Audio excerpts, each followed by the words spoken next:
of Georgia mean the most to me, and it's thanks to them that I got all the success that I did. And God bless Georgia. Georgia's always on my mind, and God bless the USA. Thank y'all.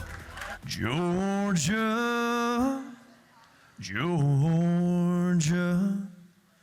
the whole day through, just an old sweet song keeps Georgia on my mind. Yeah. The winner of NBC's The Voice, Bryce Leatherwood of Cherokee County, thanks Georgians for supporting him during his career journey. Good evening and welcome to Lawmakers on this day 22 of the Georgia legislative session. I'm Donna Lowry in Atlanta. There's momentum building that something relating to gambling in Georgia might pass this session. Some are putting their chips on sports betting. Tonight, legislators join our show from both sides of the aisle to tell us more. Also on the show, a closer look at the Buckhead cityhood bill with a lawmaker who can tell us more of what it might mean for Atlanta public schools. And we'll hear more on what one of the at least several bills dealing with transgender issues. But first, let's get right down to the Capitol where our Rochelle Ritchie is standing by. Hi, Rochelle. Hi, Donna. Well, things are definitely starting to pick up here under the Gold Dome this session, with multiple bills passing through both the House and Senate. But the big news of the day, an announcement from Governor Brian Kemp on his initiative to expand pediatric health care in rural Georgia. In partnership with Mercer University School of Medicine and Children's Healthcare of Atlanta, Governor Brian Kemp says it's imperative that those in rural communities across Georgia receive the care they need. Over 500,000 Georgia children currently live in rural counties, and at least 24,000 babies are born each year in these places. But fewer than 200 pediatricians live and work in those same counties. And as I said in my State of the State address last month, 67 counties in Georgia have fewer than 10 physicians, and even more alarming, roughly 65 rural counties have no pediatricians. The expansion will be supported by an annual fund of $200 million. The fund will also support 10 full-time medical students who commit to serve 4 years in rural Georgia after residency. A critical component of this initiative is working with rural hospitals to meet criteria to be kid-ready in the emergency rooms.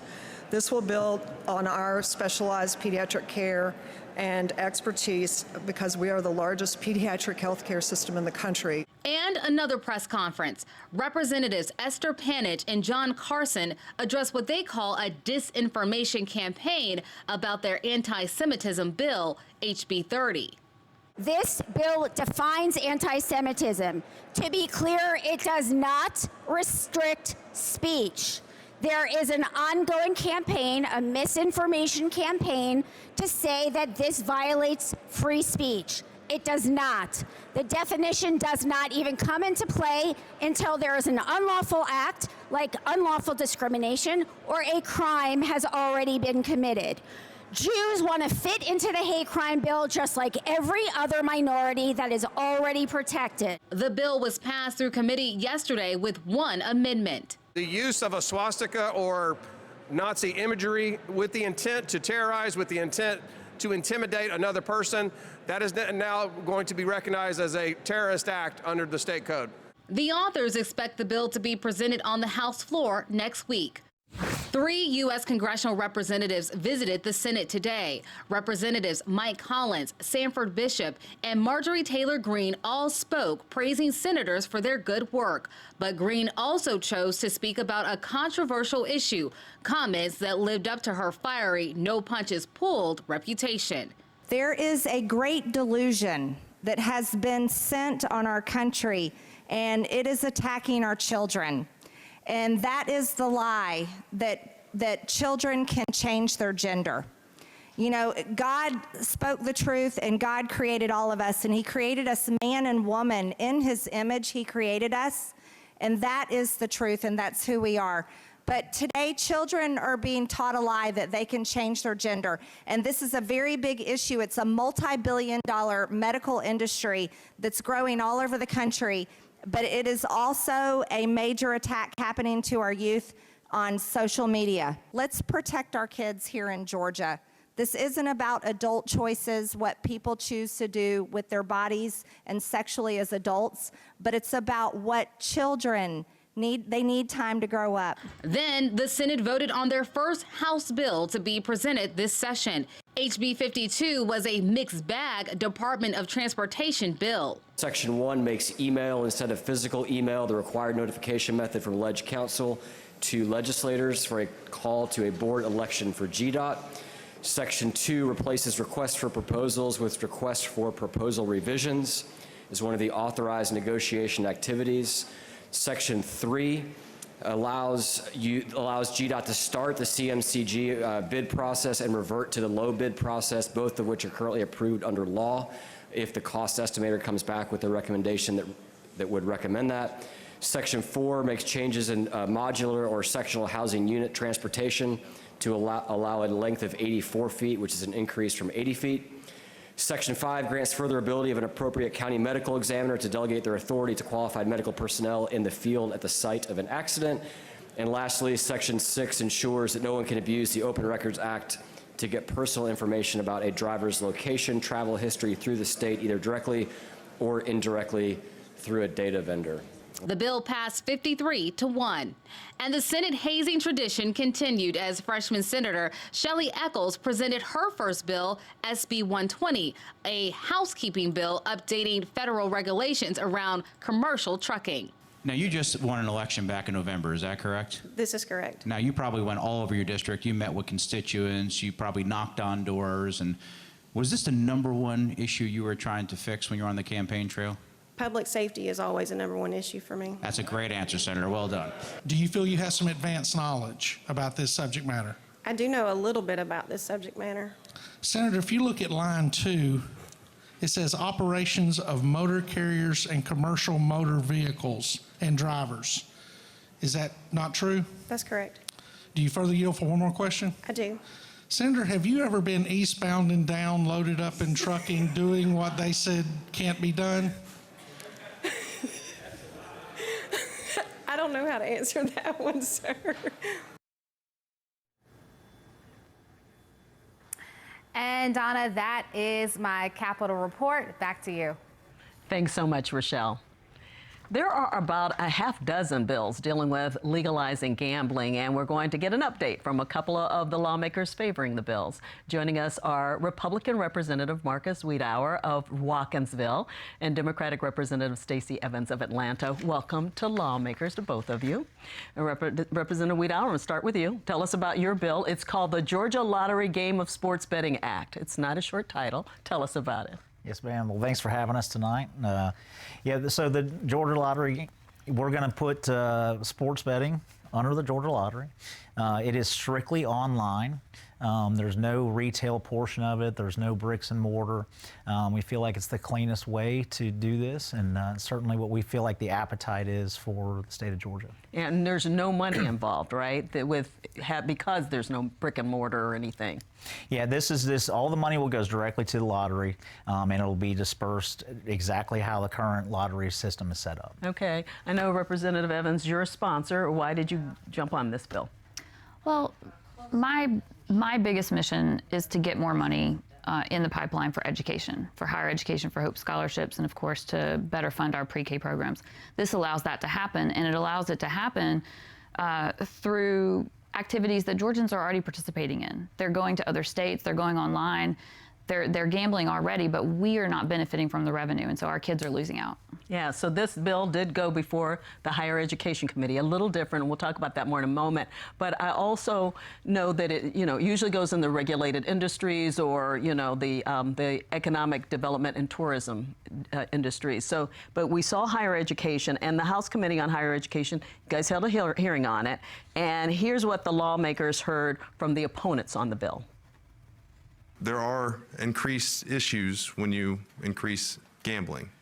Mental health issues, divorce rates, family issues, suicide, crime, they all skyrocket when you increase gambling in our state. The Georgia Faith and Freedom Coalition is opposed to House Bill 380. To expand gambling in this way will lead to more addiction, more gambling addiction and problem gambling, more bankruptcies among Georgia citizens, and other negative impacts on the families of Georgia. That's why we oppose this legislation, but also I want to add that the fallout from that will no doubt impact the pastors that I represent as they try to help these families through these difficult bankruptcies, broken homes, and other gambling addiction. So these are some of the things we've heard year after year from the opponents. So tell us your reaction to it. Is there anything different this year when you talk to them? Well, it's not any different than what we've heard before, and it's also not any different than what folks were saying about the Georgia Lottery when it was first created in the early 90s. It's done wonders for our state, for education. It helped me get to college. I was a Hope Scholar myself, wouldn't have otherwise been able to afford to go. But we certainly recognize that gambling can be a problem for some people, and so that's why there's money in the bill to add resources to deal with that problem. Yeah, and it also adds a line in advertising, right, about gambling. Talk about that a little bit. Yeah, I mean, obviously we want responsible gambling. And I think that's the crux of this whole conversation is that this is really intended to protect Georgians who are already engaging in this. This will bring it out into the light, be able to do it in a safe manner, and be able to put guardrails on it so that so people aren't doing it unresponsibly. Yeah, we heard, like, for instance, in Tennessee, when you see the ads, there is something that says, you know, I guess it's an ad, it tells people where to go to get help for gambling addictions. Sure. I mean, we're going to give the resources that are there, and these companies have been doing this for quite some time, and they know, they look for the signs. There's language in there, so if these companies see somebody that's acting in a very irresponsible way, they're flagged. There's definitely safeguards in there to protect the Georgians. Yeah, and then for the money to go into just where the money is going right now from the Georgia Lottery, for this bill in particular. That is correct. Okay, but we're going to talk about some other bills because Representative Evans, I know I spoke to House Majority Leader James Beverly today. He's the lead on H.R. 210, which you are also sponsoring, and that bill deals with not only with sports betting, but pari-mutuel betting, casino gambling, and will require a constitutional amendment.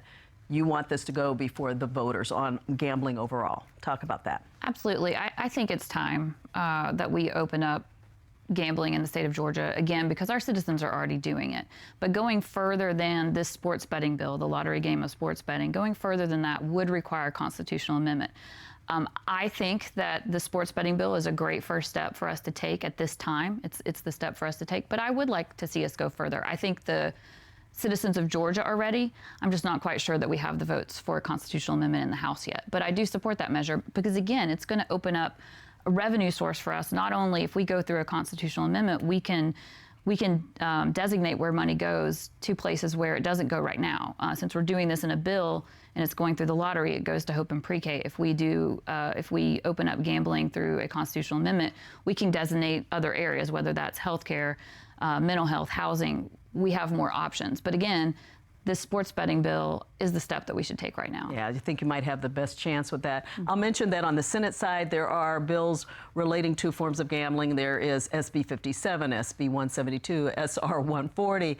Representative Wiedauer, what do you think the chances are this year? I mean, each year it seems like things get closer and closer to something going through. As I've said all along through this process, I've tried to keep this bill very transparent, offering any change up to anybody that wants to know what's going on. I think what's happened in the past is I think people have gotten uncomfortable what might get put in.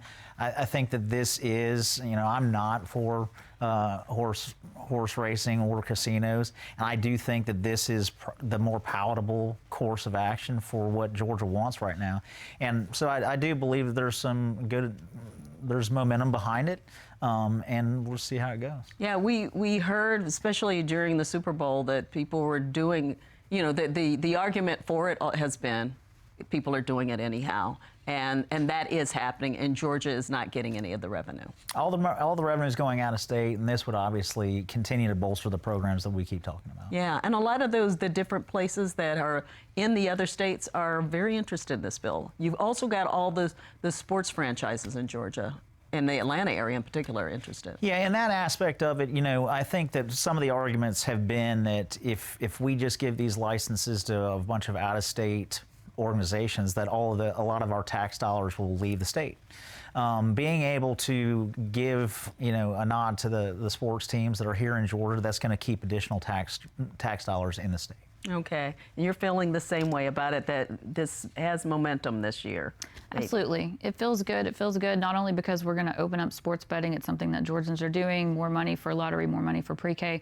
But we've also got some language in the bill to make sure that all the extra money that we've been piling up in the lottery reserve funds starts to get spent. Right now, we've been piling those up to the tune of almost $2 billion when we only have to hold about $800 million right now. So this allows a mechanism for some of that money to start spilling out as well and help our pre-K children. Yeah, Representative Beverly talked about it. Leader Beverly talked about it a little bit, that there is money that the lottery, he feels, doesn't necessarily need the money to do what, to go back to the initial reasons for hope, and that was that everybody would get hope who on a merit-based, but also that that even for pre-K and all, so that the money should go elsewhere.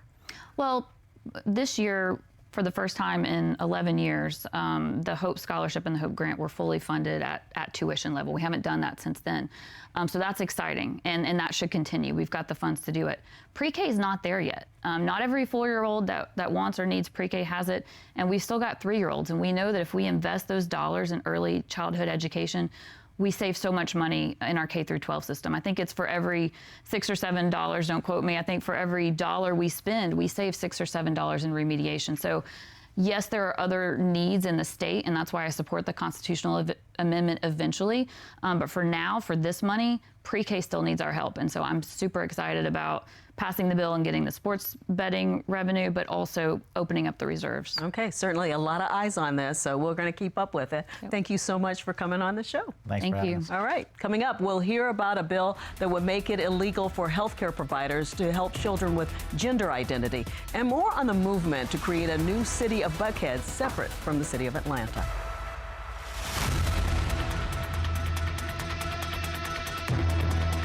Lawmakers is made possible by Georgia Farm Bureau.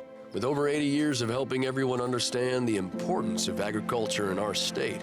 After all, ag is Georgia's #1 industry. Food and fiber production represents over $74 billion in output of Georgia's strong economy. The Georgia Farm Bureau legislative team works to represent producers across Georgia at the state capitol during the session and year-round.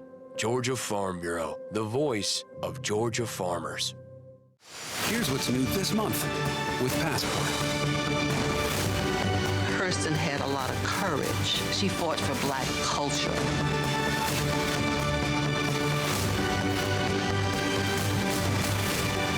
They could have killed you. You're exactly what we need right now. Oh my God. What is this? She was poisoned.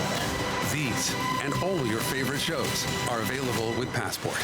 Support your PBS station and stream more with Passport on the PBS app. We care about things that affect the lives of every American. We are there at the front lines to get to the heart of what really matters in every issue.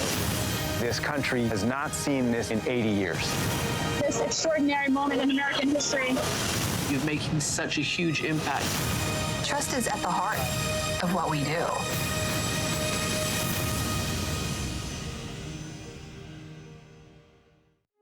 One of the easiest ways to support GPB is to become a monthly GPB sustainer. Your monthly support continues automatically month after month and supports not only the great programming that you love on GPB, but also our efforts in the community. GPB is committed to provide a trusted space for lifelong learning on the air, digitally and in person all across Georgia. All this is made possible with your monthly support. And we can't do it without you, so please donate right now at gpb.org/give. And thanks.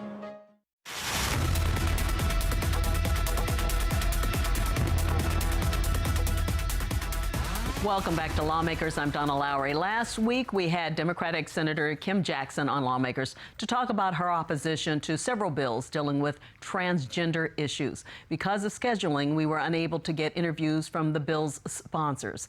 Earlier today, I spoke with Republican Senator Clint Dixon about his bill. Senate Bill 141, what it simply does is it prohibits children under the age of 18 for having cross-sex surgeries, elective surgeries, and also prevents them from having, from taking cross-sex hormones, also puberty blockers, and it also calls for a cause of action against physicians if they perform one of these elective surgeries on children. What worries you about what's taking place right now? Yeah, what worries me is this is irreversible. You know, if you have one of these elective surgeries, there's no coming back from it. Same thing with the hormones. What scares me about that is whether it's irreversible or not. I've heard arguments on both sides of the story dealing with the puberty blockers. What I'm afraid of is nature always finds a way. So if you dumped a bucket of water on top of a mountain and you dammed up all sides, one way or another over time, nature's going to find a workaway around it, and we just don't know what that will do to children if they stop puberty, if they stop a process of life, and what situations that would have for them or consequences would have for them later on in life. And what we found too in studies that children that have taken these before they're 18, a lot of times once they're an adult, they regret their decision in doing that at such a young age. So why go after healthcare professionals? Right. Thank you for that question. What I say is, I'm a real estate guy by trade. If I break real estate law, the Real Estate Commission can come after me, and then if it's severe enough, that could have civil or criminal charges brought towards me. And I look at this is the same way. If we create a law protecting children from these elective surgeries, we need to have teeth in that law, and I believe that does that. Yeah. What about those who say that this is a parent's decision? That's a tough one. But what I would say, and I've met some parents dealing with Senate Bill 88. I've met some parents after that committee hearing. We just had a hearing, didn't have a vote on it. What I would say to them is, we've got laws in place, whether parents agree with it or not, where children, they can't smoke before they're 18, they can't drink alcohol till they're 21, they can't join the Army until they're 18, they can't drive a car till they're 16. So we've got laws in place protecting children from themselves, potentially from their parents, as much as I hate to say that. But I look at this as protecting the children is the most important thing in this situation. Now, to hear Senator Jackson's interview, go to gpb.org/lawmakers for last Wednesday's show and all other previous Lawmakers broadcasts. We're going to switch topics now. And joining us is freshman Democratic Senator Jason Estevez of Atlanta. And we're going to talk about several issues. Welcome to Lawmakers. Thank you so much for having me. Okay, so let's start with SR 114, the bill to separate Buckhead from the city of Atlanta. You were chair of the Atlanta Public School Board, so tell us what this bill means to you. Well, it means several things. As the state senator that represents more than half of Buckhead and more than half of the proposed Buckhead city, I can tell you that it represents a distraction from the real issues. And I think it's important to call out that Buckhead residents, just like the residents of the city of Atlanta, have real concerns around safety and public services. But these are issues that should be addressed by the city of Atlanta working together with its citizens and its lawmakers to make things right and to make Atlanta one of the safest places to live. What this bill does is it does something that has never happened in the state of Georgia, and that's to de-annex an area from a city.